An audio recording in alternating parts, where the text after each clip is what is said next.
The Deer Farming Channel is brought to you by Rafter P Construction. Stick around to learn more about Rafter P's design build process and, of course, the biggest deer in the world. Well, howdy everybody, and welcome to the show into the Bluegrass State of Kentucky, where today we're at Neal Plantation Whitetails. So on today's show, we're in the Bluegrass State of Kentucky, and we're going to be visiting the folks over at Neal Plantation Whitetails. The cool thing about this place, the Neals have not been farming deer for very long, but they have got an impressive operation. Hi, my name is Josh Neal with Neal Plantation Whitetails here in Western Kentucky. My wife and I, we own Neal Plantation Whitetails, where we raise whitetail deer, piebald whitetail deer, fallow deer, elk, and many other species. You know, one of the things I like to do when I size people up, so to speak, as far as deer farmers, I look at them and think, how do they like the lifestyle? I mean, because deer farming to me, yeah, it's a business, but it's also a lifestyle. So I size up the Neals and I look at the family and I'm going, wonder how they like this lifestyle. So at Neal Plantation Whitetails, we have approximately 135 whitetails and roughly 85 fallow deer, all on a 7.5 acre facility. All right, so when you started back, what, in 2016? 2015. 15, okay, so you really haven't been farming that long. Right. I take a look at this pen right here and I'm going, okay, this pen couldn't be any more than about a 1/4 acre in size. That's it, exactly what it is. Okay, so this is kind of in the middle of the farm. Yeah, and this was our first pen we ever built. Really? Yes, sir. So this was the original pen? Yep. Okay, and so you've got, who are these deer in here now? Yeah, so we've got 3 deer in here right now. This is kind of our showcase pen. We can pull deer in and out, being centrally located in the middle of the farm. But we've got Credit, which is our 2-year-old out of American Express. He is our white buck. He's a phenomenal white buck. We're super excited about him. Also to show the potential of American Express with his offspring. As you know, it's hard to put antlers on a white deer. Oh yeah. And that is something we strive for, and we're really excited about his look. So we bred him for the first time this year, covered 6 does, and we got 12 white fawns out of him. Really? Yep, 100% white fawns. Okay, and who's this other buck in here? So this other buck, we call him Bam. He was a really unique yearling, really non-typical, had points going everywhere. And we thought, man, he could really turn into something cool at 2. Well, at 2, he cleaned up and had a really nice wide open frame, as you see. I think he's gonna hit 190, 200 inches this year. So did you breed him last year? We did, we let him cover our AI. So how many deer you got in this pen? So we've got 32 deer in this pen. Really? Yes, sir. Wow. And there's very little ground cover in here. Right. But almost all of them are does. Yep, I mean, that's what we've got here. We've got does and a few select breeder bucks. Okay, so we're going to show you that buck there in a second. Take a look at that buck. Okay, that is a heck of a deer right there. What is his name? That is American Express. Okay, so, and that, how old is he? He's 4 years old. That is a perfect deer. When you take a look at that frame, that's what people are looking for right there. Tell everybody about what he has done for you. So he has been a blessing to us. As a yearling, he was a 176-inch clean 7x7 yearling. And I said, I think I want to breed with that deer. And I'm glad we did, because over the last 3 breeding seasons, he's given us 86% buck fawn rate. Really? Yes, sir. And what, does he throw good? He throws phenomenal. He throws his clean frame. You know, the desirable deer, a clean frame, open tines, single brow tines, you know, just what we love and what the market is looking for. Okay, so one thing that Josh did differently than a lot of deer breeders do, you heard him say he bred him as a yearling. Most people will not do that. Okay, most people want to see, wait until they're 2 and just see if they look good at 2, then they'll start breeding them. But because you started at 1, now you've got all those offspring out of him, and you can prove the 86% male offspring and think that's pretty good, especially when he throws not just the male offspring, but the look that he's throwing. Yep, that's right. And we, as deer farmers, we don't do everything right. One thing that I messed up on is F5. We didn't breed him as a yearling, and I'm kicking myself in the butt for it. Yeah, and the reason why is because the deer prove themselves out. The faster that you can take a buck and get bucks out of him on the ground, as long as those bucks follow their dad and are real big, the more valuable he is, because you're proving the deer out genetically. And so that's good. I mean, American Express, I mean, clearly he's gotten the job done. Now, who's that other buck in here with him? So that other buck, and really any other buck that you're going to see in here, is a yearling. Okay. We do have a few yearlings left over from fawning season this past year, and he is an American Express yearling. You see the frame that he's got. He's not a giant deer by any means, but he's as desirable. a yearling, that's nice. Okay, now let me interrupt. I want to point out, when you take a look at some of these deer, look at the amount of piebald, the amount of white in some of these deer. I mean, that one, the legs on that deer right there. I mean, it's beautiful. When you start taking a look at it, you really have a lot more piebald in your herd than any other place I've ever been to. We do. We've been blessed with our does being able to throw those offsprings with color, and we love the piebalds. It's just a beautiful thing to look at. All right, so I know you've got fawns to feed, and while you're doing that, I'm gonna get Jessica and we're gonna go take a look at F5 Supercell. You're gonna like what you see. Yep. Now it's time for viewer feedback. All right, this one is comes to me off of Facebook Messenger from a guy by the name of Scott. Says, I grew up deer hunting and have fallen in love with deer farming and have plans to start one when I retire. What do you think the best state is to start a new deer farm and why? By the way, I love binge watching deer and wildlife stories on the Deer Farming channel. Keep up the good work. Scott, I think that first off, thanks for watching the Deer Farming channel. Appreciate that. And for your interest in deer farming. The best state, in my opinion, right today to start a deer farm is Kentucky. And the reason why is because the demand cannot, the demand cannot be met. Okay, it's all a matter of economics, supply and demand. Why is there such demand in Kentucky? The demand in Kentucky is because people with preserves, people that have places that wind up putting up a fence and saying, hey, they want deer, they don't have any other place to go get deer except a deer farm. And deer farms cannot provide enough deer right now to the preserves in Kentucky. So out of all the states out there, and I go to all of them with deer farms, Kentucky is the best place to start a deer farm in today's market. Deer and wildlife stories, we'll be right back. Bottle feeding fawns, you know, it's a lot of work, okay, dedication, and it's a lot of effort. And some deer farmers say, oh, I'm not bottle feeding. Some say, well, I'm gonna bottle feed just a few of them. But at Neal Plantation Whitetails, they bottle feed all of them. I am Jessica Neal. I am Josh's wife. I am the co-owner of Neal Plantation Whitetails and Hidden Hills Whitetails and Game Hunts.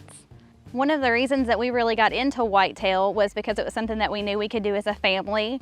We didn't have any kids whenever we started, but we have our daughter Sila now, and we are bringing her up in the environment to know and love deer.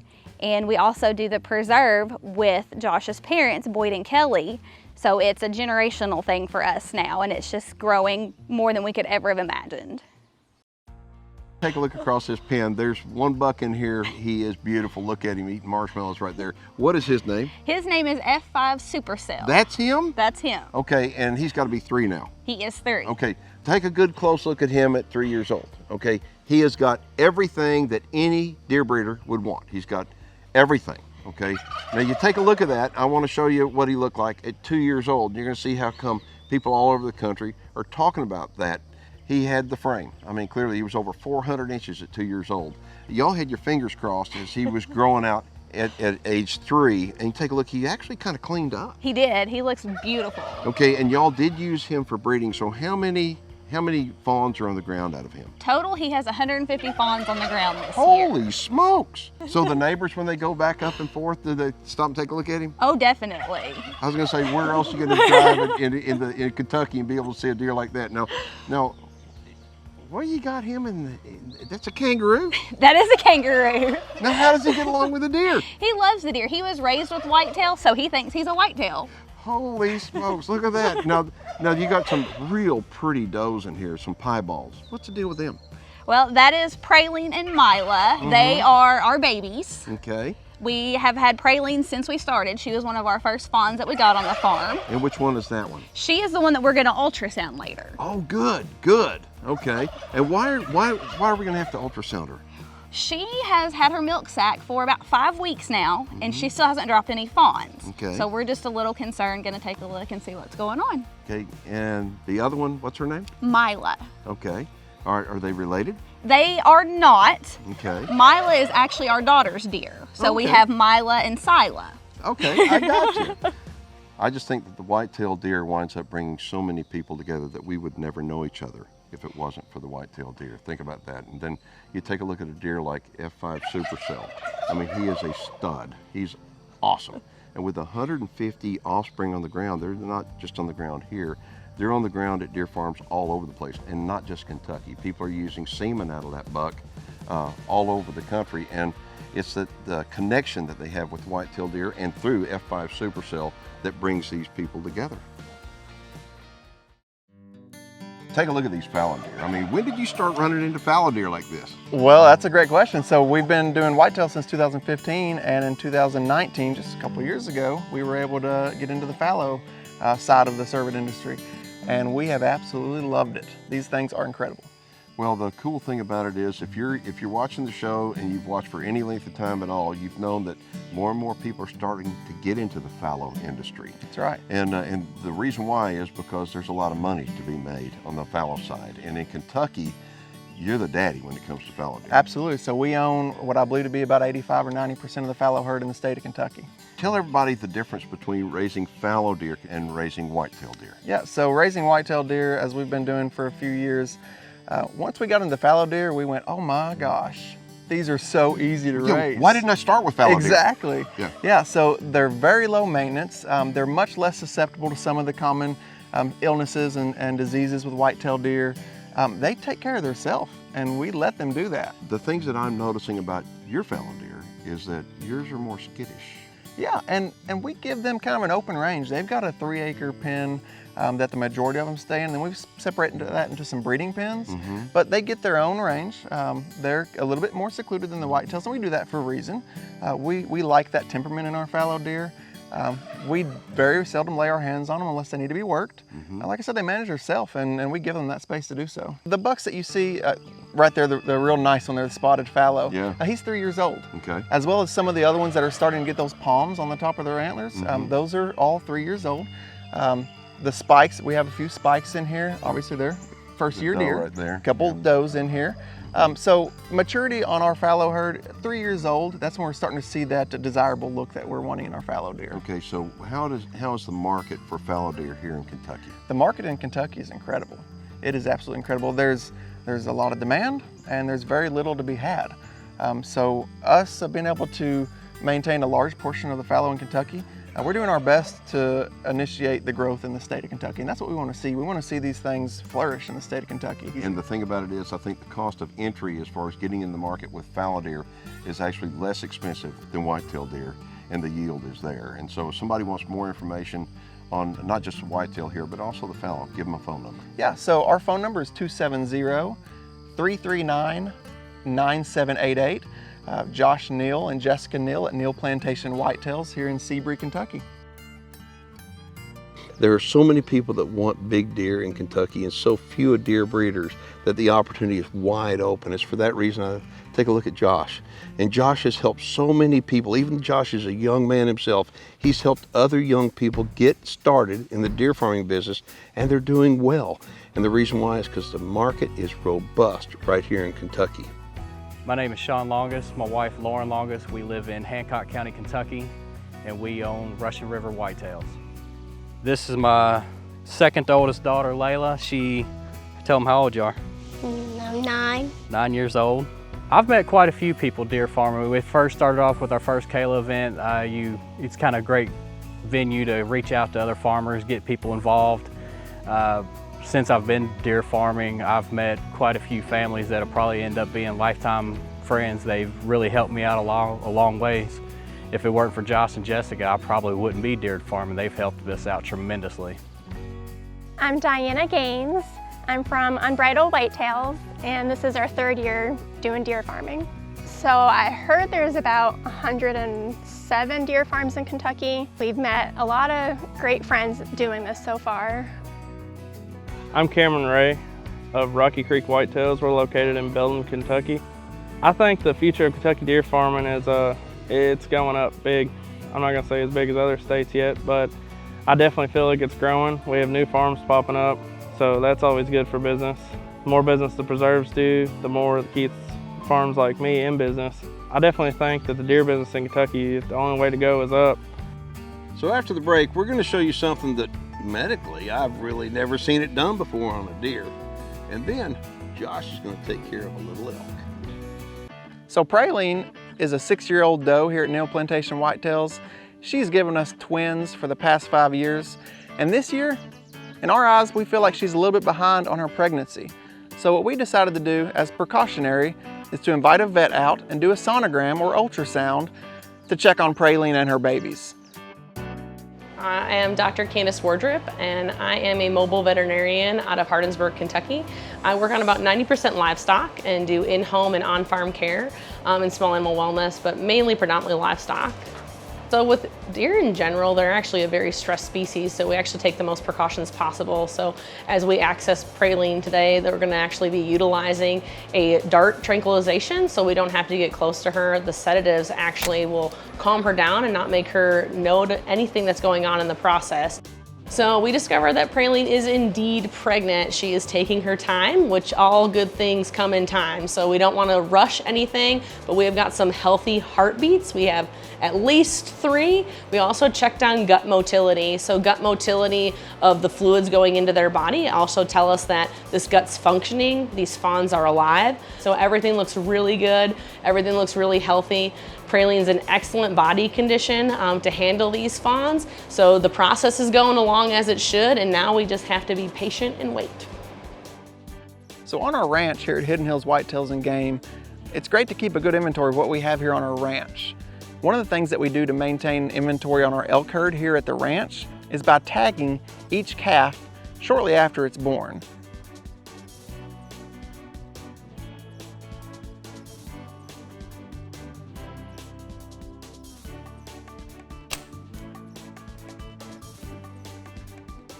All right, so we have just darted a 2021 elk calf. The reason we do this is we have to keep a very good inventory of our animals at our breeding facility and at our ranch. And what we're gonna do today is we're gonna sex the elk calf, whether it's a male or a female. We're gonna tag it with an RFID, which is a radio frequency identification tag, as well as a numbered tag, so we can keep good inventory on this one. We'll do a little check to make sure the fawn looks good, make sure it's healthy, make sure it's nursing well, and get it back on its feet and back in the herd. So whitetail breeding is a year-round job. We've got breeding season, we've got antler growing season, we've got fawning season, and in the off season, well, there is no off season, but we do urine collection. In the past 3 years, we built a company called Urine Luck Deer Sense, where we collect the freshest urine from peak estrus to dominant buck, young buck, and even regular doe urine. And it has done really well for us. If you'd like more information about Neal Plantation Whitetails, you can call us at 270-339-9788. You can also reach our social media pages at Neal Plantation Whitetails. We would love to show you around if you're interested in anything from whitetails to fallow and anything in between. One of the best things about my job is getting to go to new deer farms and meeting new friends. And the Neals, they're new friends. They're people that they've been a friend for a long time. I just never knew them. And so I think that's the cool thing about deer farming. When you get out there and you start meeting these deer farmers, they're friends of yours you didn't even know you had. And so coming up here to Kentucky is always a joy for me. I mean, it's beautiful country, beautiful people, and now the Neals are some beautiful friends, and I'm just grateful for the opportunity, not just to showcase their farm and their deer, but to showcase them.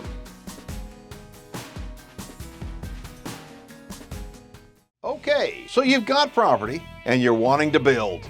Maybe a barn dominium, maybe deer facilities, or maybe a badass lodge. Well, you've got to check out Rafter P Construction. Rafter P Construction is the leading design build contractor across the state of Texas. Specializing in quality farm and ranch design build projects, Rafter P Construction encourages their customers to be very hands-on, incorporating your input into every aspect of your project with their in-house design teams. The goal of Rafter P Construction is to be your builder for life. Rafter P Construction, they'll be with you every step of the way to build your dream project, all the while keeping quality and customer satisfaction at the forefront.